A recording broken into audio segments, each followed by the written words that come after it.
Welcome to Nightmare Archives, where we share true stories that are sure to give you chills. If you're into creepy real-life tales, you're in the right place. Before we dive into today's story, don't forget to hit the like button and subscribe to the channel for more spine-tingling content. And make sure to click the bell so you never miss an upload. Now, let's get started. Story 1. There she was. True story. I was around 5 or 6 at this time, and we were moving to a different province. We didn't have a place yet, so we were staying at a nearby shelter while looking for one. I forget where the shelter was, but we were told it had been transformed into a shelter. After someone decided to make use of the abandoned building, we were told it was half of an institution or something years and years before I was even born. Anyway, we had a strange room. I'd say it was about 8 by 9 foot room, with a heavy metal door and 2 bunk beds, one on either side of the room. The bunk beds had metal framing and seemed a tad bit unstable, and the mattresses were hard, and the floor was concrete, and not even a tiny window. But we didn't complain because it was temporary.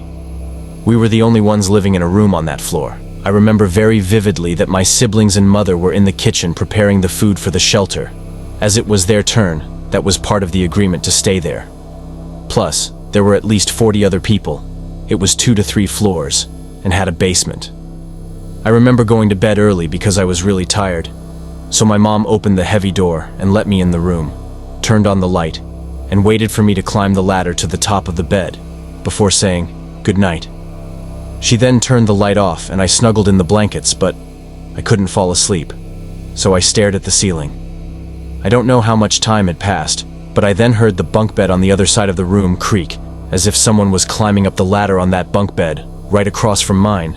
And since my older brother was the one who slept there, I spoke thinking it was him, and he somehow quietly snuck in the room to not wake me up. So when I heard the creaking stop, indicating someone was on the mattress across from me, I said, "Hey Aiden, you didn't have to sneak in, I can't fall asleep." Only to get no response. This was unusual for him, since he'd usually say something right away, either to tease me or help me sleep. However, I got no response, just the sound of the sheets rustling a tiny bit. I assumed he didn't hear me, so I spoke louder. "Hi Aiden, did you guys finish the food yet?" No response. To this I became a little bit worried that something had him upset, so I sat up and turned my head towards the bed, hoping that I would be able to comfort him if he was upset. I barely got his name out of my mouth when I had realized it wasn't him, but a dark figure, some girl around my age at the time. She had 2 braids and a puffy, old-fashioned dress. She had been sitting crisscross, staring and pointing in my direction. I of course got so scared I couldn't scream, thinking if I did I'd be harmed in some way. So I stayed quiet and hid under my blankets. A few hours later my mom comes in and turns on the light. With my siblings behind her, I seen the light on, so I automatically assumed someone was in the room, and I was safe. So I shot up out of under my blankets and quickly climbed down the ladder and hugged my mom. She asked me what was wrong, since I was still shaking. But me, thinking that that girl was still in the room, waited till the next day when we went for our morning walk, to explain to her what had happened. After explaining what happened, how I couldn't sleep, and heard someone go on the bunk bed across from me, thinking it was my older brother, and then seeing the girl with braids and a puffy dress. That was just a pitch black figure.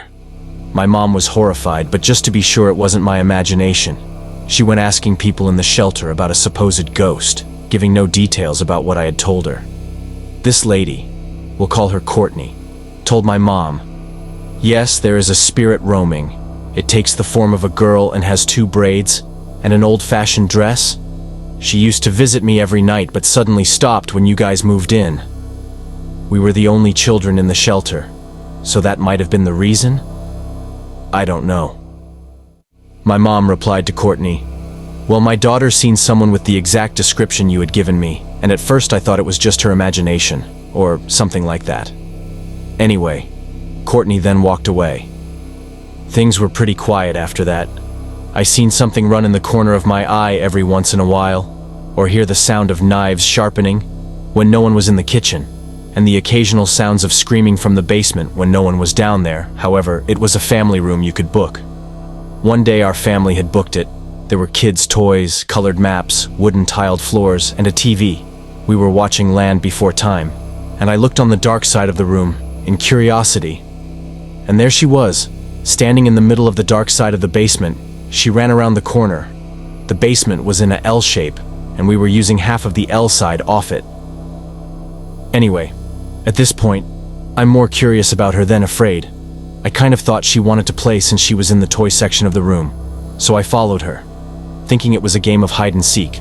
I stood up from the couch without a word, and my mom asked me where I was going, but I didn't answer, and just walked into the dark side of the room, which to her was strange, since I had a fear of the dark back then, as most kids do.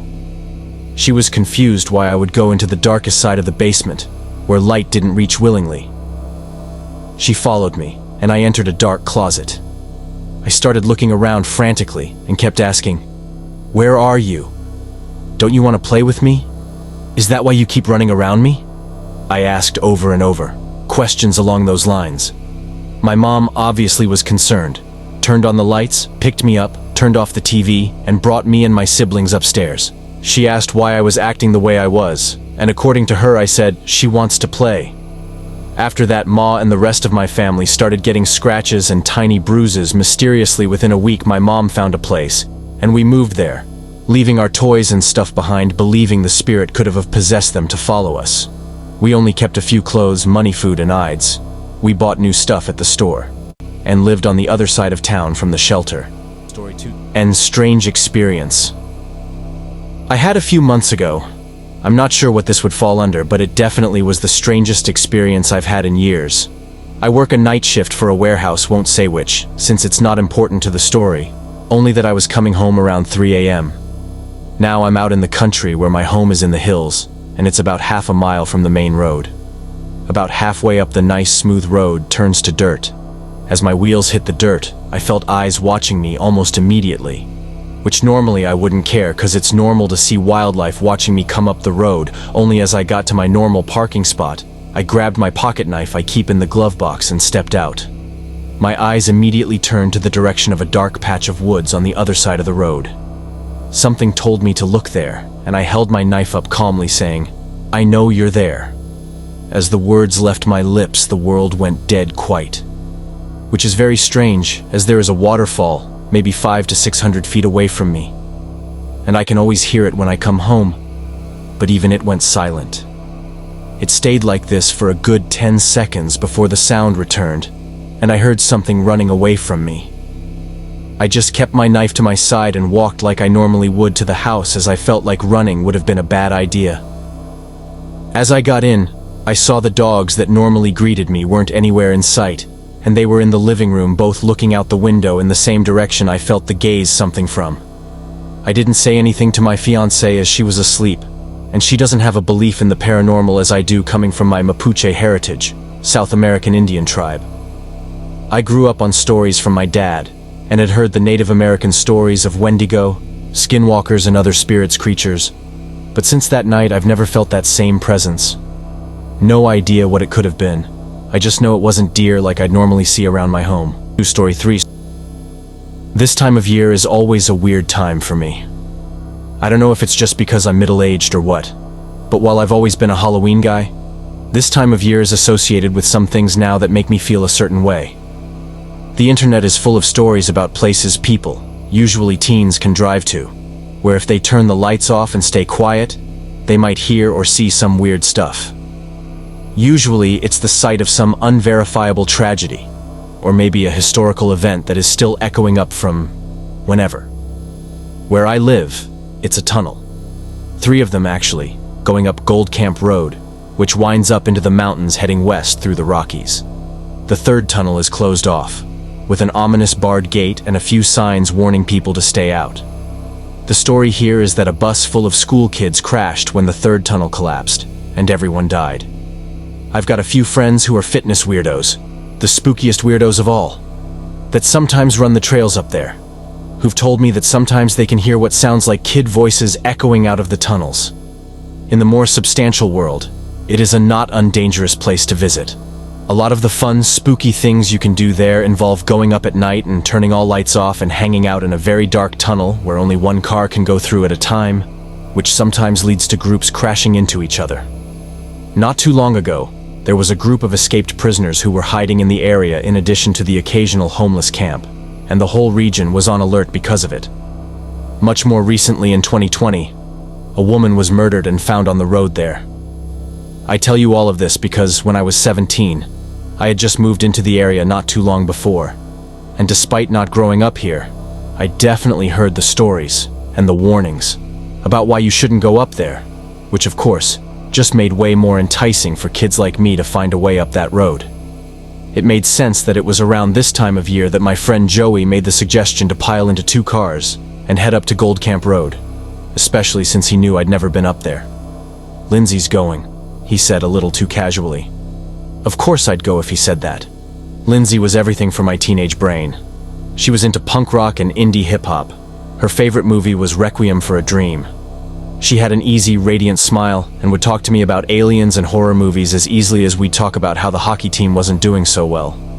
No way I'd miss the opportunity to hang out with her. By the time everyone was off work or done with family stuff or whatever, it was around 10 p.m. It was 7 of us in total. 3 in Joey's lead car, a turquoise Blazer dubbed the Teal Talon, and 4 in Devin's dad's Oldsmobile, including me and Lindsay in the back seat. On the drive up, we laughed and joked about who was going to handle the ghosts and who was going to freak out. And we made plans about what to do with the rest of our night afterwards, which of course ended up with me taking down an alcohol order that I'd begged my sister to pick up for us, right before losing reception on the winding mountain road. The way up to the tunnels is beautiful during the day. At night, there's a treachery to the way the road bends around the rock of the mountain, especially when it switches from asphalt to dirt. The way headlights bathe the trees in front of you and stretch the shadows to the side as you make your way up switchbacks can be a bit hypnotizing, an effect that snaps away when you feel the rear tires of your vehicle slip to the side on the washboard road, even though it doesn't feel like you were going fast enough for that to happen. Eventually, you come to the opening of the first tunnel. It's not anything elaborate. There's no structure to the outside of it. One moment, you've got trees to your left and mountains to your right. And then suddenly, there is just a looming black hole in front of you. The tunnel is not particularly long, but it is long enough that even high beams won't illuminate through to the other side.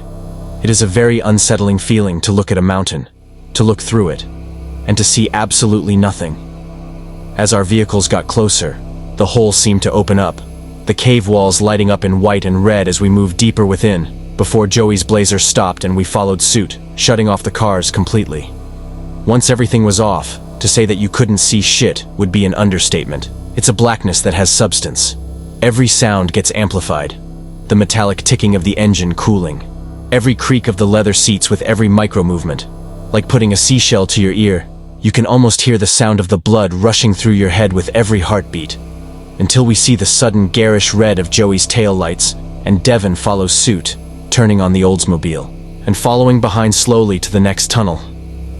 Everyone, of course, let out a collective breath. Some, like me, trying not to show how nerve-wracking that was by making a joke about someone else shitting their pants, or about how they weren't scared at all. Everyone knew, however, that the really scary tunnel was the second one, a fact which Devin was all too gleeful to share as we started to slowly make our way into the next hole in the mountain. He also made sure to roll all the windows down before abruptly shutting off the car. Again, the oppressive blackness and the silence that somehow amplified hearing. I felt the hair on my arm, which was resting on the window, exposed to the cool air, start to stand up as everything settled, and I withdrew it quickly, immediately ashamed at how sudden and loud the quick motion was. I froze for a second, as I felt Lindsay's hand slowly brush against my other hand, which was resting on the middle back seat, and twine her fingers with mine, curling together. If I couldn't hear my own heartbeat before, I definitely could now. In fact, I felt a pressure in my chest like someone was pulling on my seatbelt from behind me. Not a tug, but a slow pressure that was starting to become more uncomfortable by the second. I shifted a bit in my seat, trying to reassure myself that I was imagining it, but I felt pinned. As an aside, I would think about the way that felt many years later in 2020, when I ended up needing emergency heart surgery. I thought I could hear tapping, like someone drumming the pads of their fingers across the car door, and then I swear it was a whisper, or maybe a long sigh, before Devin abruptly started the car and half shouted, "Fuck this!" and started backing out of the tunnel. The pressure on my chest immediately went from uncomfortable to normal as we backed out of the tunnel and onto a wider spot on the road, where we turned around and drove down the mountain, not stopping until we got to a gas station in town that we had designated as the meeting spot, should we get separated. We found small handprints in the dust on the doors of the Oldsmobile, including two that looked almost like they were trying to pull themselves up into my window. We also found what looked like a kid's drawing of the sun on the hood, just a big circle with a bunch of lines radiating out on the edge of it. I went inside to buy smokes as everyone continued to walk around the car looking for more evidence and talking about what happened while we waited for Joe to come down the mountain. I stood off by myself as I smoked, hoping I didn't look as gray as I felt. Lindsay saw that I was freaked out and came over to talk to me. "Can I get a drag of that?" she asked, gesturing at the cigarette between my fingers that was busy smoking itself as I stared up at the mountains. Yeah, here." I turned it between my fingers to hand it to her, but then thought better of it and pulled a fresh one, lighting it and giving that to her instead, before lighting a fresh one of my own. "You okay, buddy?" She took the cigarette from me and exhaled a cloud, peering at me with genuine concern. "I'm okay, I think. It was just... Man, it was dark, wasn't it?" I laughed feebly, my hand reflexively moving up to my chest. She persisted, asking me again if I was okay, and I kind of unloaded on her. I told her about how strange it was to feel that pressure, and how close everything felt. How that drumming sound and that sigh by my ear all seemed so deliberate and so damn real. A funny look passed over her face then, kind of a half smile as she threw down and stepped on the remains of her cigarette. "You know, it might seem weird, but maybe you're kinda lucky. Devin said he heard kids screaming and wailing. I think he's being dramatic, but it sounds like someone really wanted your attention." She stepped closer to me and scooped my hand into hers, smiling as she looked up at me. I'm positive that I turned completely red. I'm kind of a verbose dude, but I was totally at a loss for words. Later that night, she kissed me for the first time under a buzzing porch light. She threw her arms around my neck, practically shouted, "I'm kissing you," and spilled the drink she had all down my sleeve, but I didn't care at all. It didn't strike me until much later how terribly sad it all was, if indeed it was something trying to get my attention. Stuck in a tunnel, trying desperately to let someone know you're there. It made me regret that I wasn't listening hard enough, too worried about how strange the situation was, to understand whatever it was trying to tell me. It was weirdly flattering, in addition to being weird. The thought of that eternal limbo, just trying anything, just to get an acknowledgement. It just makes me feel so bad even today, and that was 24 years ago. Lindsay died suddenly and unexpectedly, a week before Halloween in 2017. I swear I didn't send this because every ghost story is about grief and I just miss my friend. I was not as close to Lindsay when she died as I bet 17-year-old me would have thought, so I have no idea why it happens like this around this time of year. But sometimes, when I'm getting ready to go to work, I'll be starting my car in the morning in that cold, pre-dawn dark. Maybe I'll be thinking about what my day is going to look like, or what kind of dumb hospital work drama might be stirring. More than likely, I'm thinking about how much I just want to turn my car off and head back inside, and get back in bed with my wife, gently apologizing when she stirs at my hands being cold, and sleeping for a few more hours. Sometimes, though, I'll click my seatbelt on and, for a long moment, I will feel it slowly tighten across my chest. I'll hear her whispering to me. I can never make out what she's saying. And I think about that night in the tunnels when her hand reached out and touched mine, and how someone wanted to get my attention. Story 4.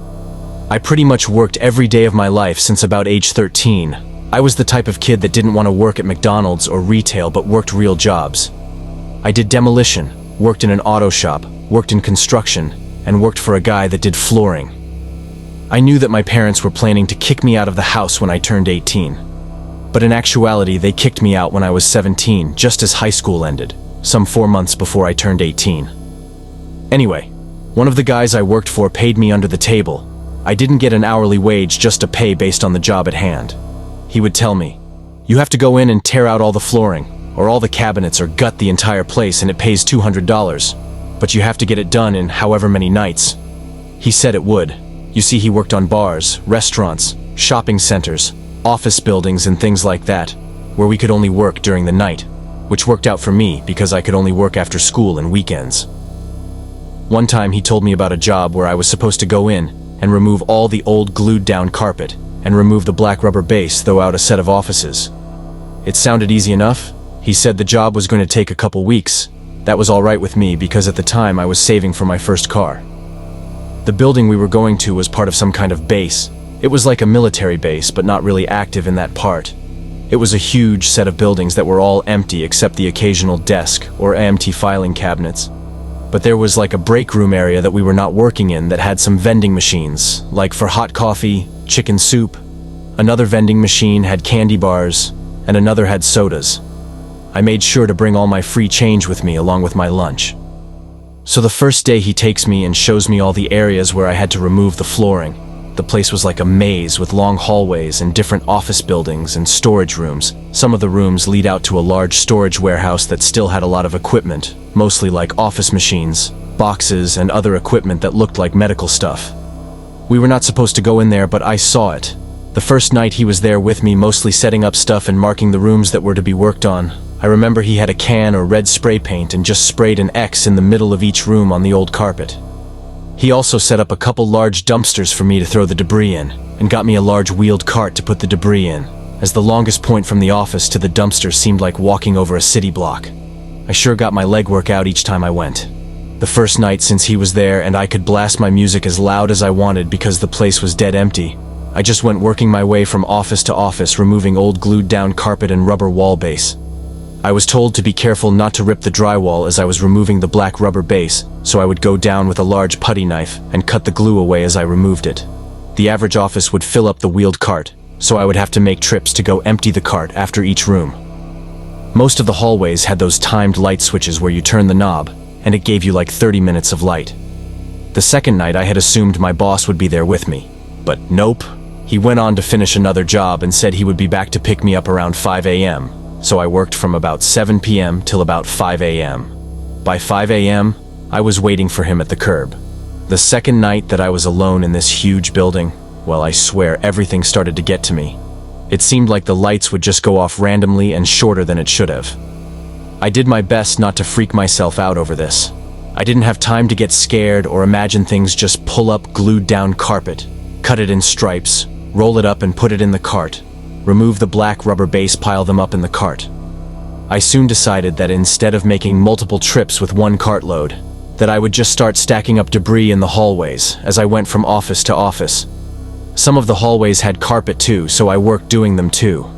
I would take a break about every 3 to 4 hours to go down to the break room, buy a can of Coke or maybe a coffee, wash up and eat a sandwich that I brought.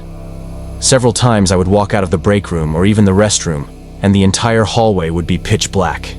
I would go find the switches and turn them back on. One time I was at an end of the hallway, and it was a dead end with 2 offices on either side.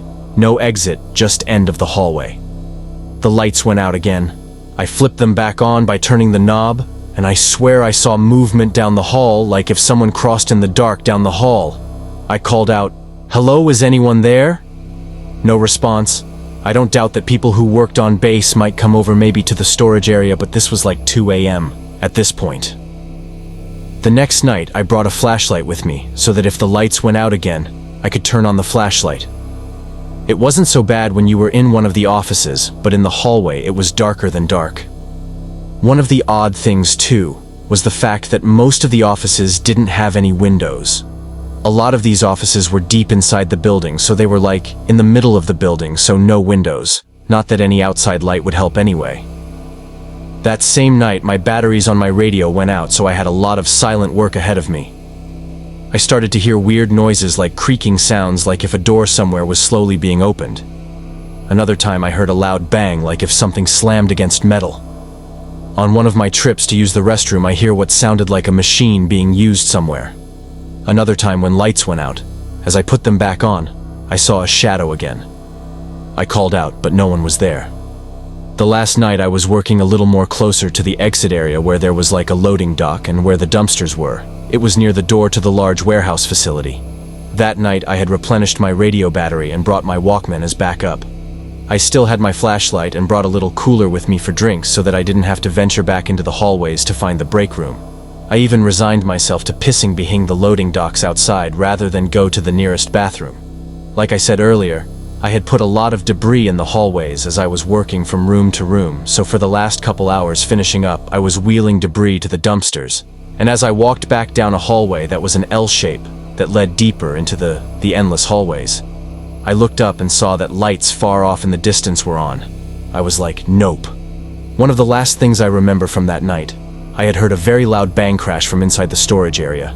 I hurried up my last bits of cleaning up and just started taking all my tools outside to wait for my boss. He was a little late picking me up that morning, but I started to feel better when the sunlight started to break. He went in to check on my work. He was only gone for about 15 minutes, but I get the feeling he also noped it out of there because he rushed back to the truck and was like, okay, good to go. He was also contracted to install all new carpet in all the areas that I removed it.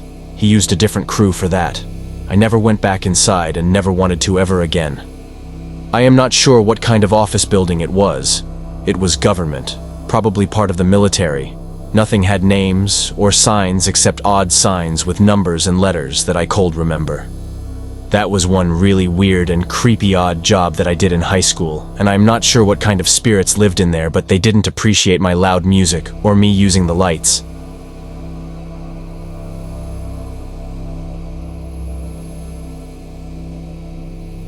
Thank you for watching. Stay tuned for the next scary video.